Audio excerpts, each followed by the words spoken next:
The turnaround on this inquiry was incredible, very quick. Yeah. Within a few months, guilty convictions secured. Yes. 10 teenagers who, of course, we can't name. Yeah. An awful lot of police work. What was the key, do you think, to this inquiry, though? I think there was two things for me. It was the witnesses that we managed to come with us on the case, and the CCTV and mobile phone images of the actual incident on Jack. When we started the inquiry, we had a few names of a few of the defendants.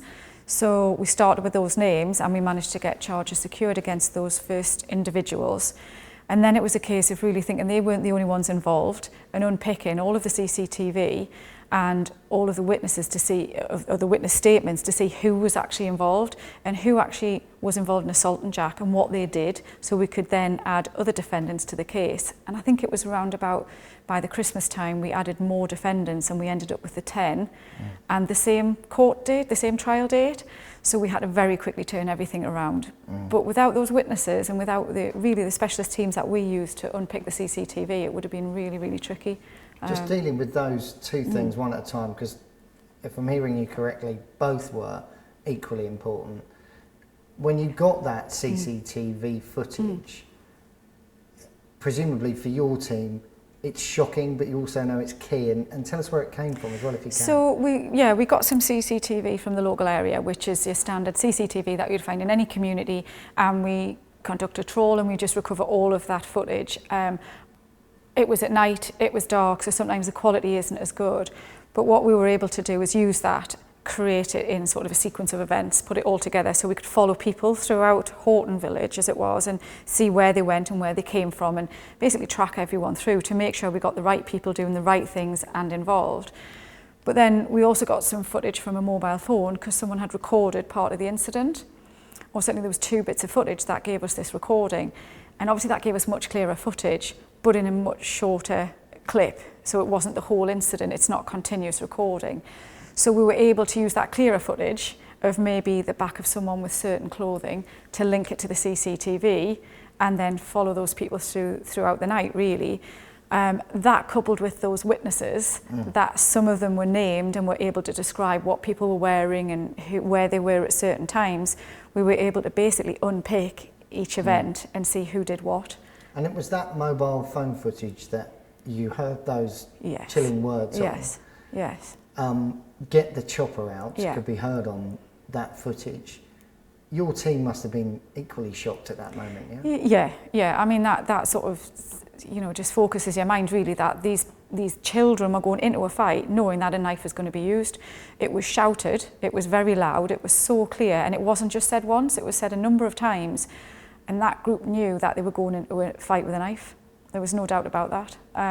And quite brutally, really, the way that they said it, get the chopper out as if like it was an order almost, right, we're going. Really quite shocking. And it adds to as the jury found, the culpability of them all. They all knew there was a knife involved. Yes. And they all got involved. Yeah. And on that footage, you could also see the knuckle duster. So one of the youths had a knuckle duster. So they weren't just taking a knife, they were taking other weapons into a fight, and were obviously quite happy to use them, and they'd armed themselves with these before they go back and attack someone. It shows a little bit of like preparation really to go and actually want to hurt someone. That wasn't the end of it though. Listening to you, the CCTV is important, but what's just as important to securing a conviction are the eyewitnesses, and I know you were particularly struck by the bravery and the age of some of them. To get those children to come forward, I mean, I was quite struck with how much they wanted to help and how brave they were to do that. We had some witnesses who said, I don't want to go to court, and that's totally understandable. And this case came at a time where some of these children were doing their exams, so they were having to deal with going to school, doing exams, and give evidence in a murder case, which is really quite commendable for them to be able to do that. But they wanted to do the right thing, and that secured our conviction really. When there's 10 defendants, there's 10 barristers who are going to ask you questions. So it's a lot of weight on that witness to have to stand up and be questioned time and time and time again in court, in already a scary environment, just to say what you think happened and what you saw happening. So it was really, really difficult for them, but absolutely without them we wouldn't be sat here with those convictions and justice for Jack, really.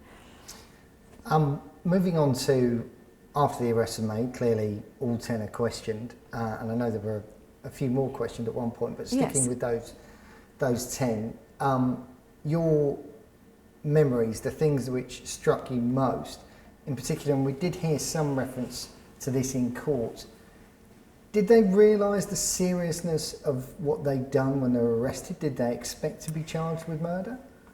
I mean, it's difficult to know what they actually thought, but judging by the reactions, and certainly the reactions on conviction, it appeared to me that they didn't think that they were involved in a murder because they hadn't held the knife and put that knife in. It was almost like, well, I didn't stab someone, therefore I'm not guilty of this offence. And not understanding the implication of them being involved in that fight and putting themselves at the scene, in the scene, prepared to go into a fight with such potential for serious harm, it puts them really culpable for the offence and working together. If some of those boys hadn't attacked Jack in the first place, then there wouldn't be a stabbing because it wouldn't be able to happen. So they just didn't seem to grasp the seriousness of their involvement. And that's in stark contrast to what happened when they were in court and they got convicted. I think that's when there was a realisation that this was big. And one of them actually said after he was arrested that he thought they'd maybe be charged with assault but not murder. Yes. Is that right? Yes, yes. It was as if it's okay to go and assault someone, but you know, I didn't use a knife, so that's okay. And not understanding the implications of the violence that they were using, what that could have on someone, and the repercussions there could be. And even after he'd been stabbed, they chased him down an alley and continued to assault him. And that didn't seem to resonate, that wasn't right, and that they weren't responsible for his death. So it was the right result because they were. Yeah.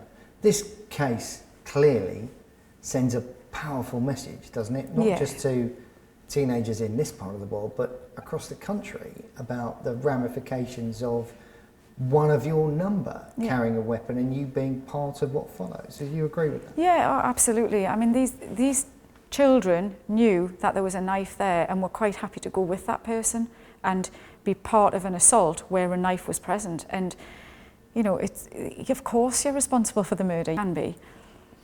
You've clearly, at the level that you operate within the police, dealt with a lot of inquiries, previous murder inquiries, other serious inquiries.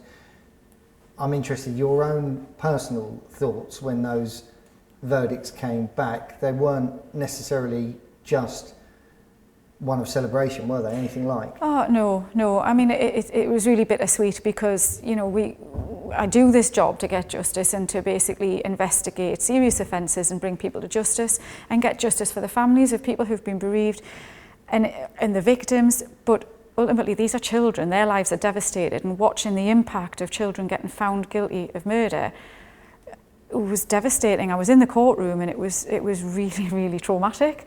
You could see the tension and you could see the upset from the defendants to the victim's family to everybody involved in the case, and that includes the counsel, the barristers, the jurors. It was so impactful. And for me personally, I had to revisit the evidence again and say, like, let me look at what these children did. And when I watched what they did, again, for myself, it was the right decision. Of course it was. They caused that boy's death. But it was just so difficult to see children getting taken down the stairs to jail. It was hard. There's no winners in any of this. A real sense of one life lost and 10 more wasted. Absolutely. And their extended families. It's not just those children going to jail and Jack who's lost his life. Everyone around them, mums and dads have lost their kids because they've gone to jail, and now because poor Jack's dead. So it's the real extended family. It has a ripple effect and it goes so much further than just those involved in that incident. It is difficult to understand, but this group of children work together, and it's as simple as that. They followed Jack from Houghton-le-Spring and they followed him all the way along the street, and all the way along they were trying to get him and trying to fight him. They were a group following one person, and as they followed him, when the fight started, they all went in and they attacked him, and some of the witnesses gave quite graphic evidence as to how that looked. And so they worked together, and each one of those children chose to go in with his friends, with the associates, and attack Jack. So they worked together. And if they hadn't done that, would Jack have been stabbed? Would the opportunity to stab him have come along? They worked together and they knew there was a knife. They knew there was a knife with one of their group and they still chose to go in it as soon as it was. And some of them saw it earlier on when one of the defendants went and brought the knife to the scene. So there was definite knowledge. So they were working together. They knew what each other were doing. They knew there were weapons in there and they chose, in that instant, they chose to go and get involved together to create an opportunity where Jack had no chance. He really had no chance. And as the jury were told, he was effectively hemmed in, boxed in by this group. Absolutely. He was hemmed in behind a sort of a telephone exchange box because he was trying to get away from them and they continued to attack him. And at one point when he did break free, they all then chased him down an alleyway and continued to assault him.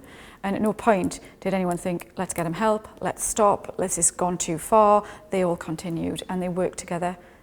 And it really was quite, you can't imagine what Jack was feeling and how afraid he was at that point. And that's how they work together and that's why they're all culpable.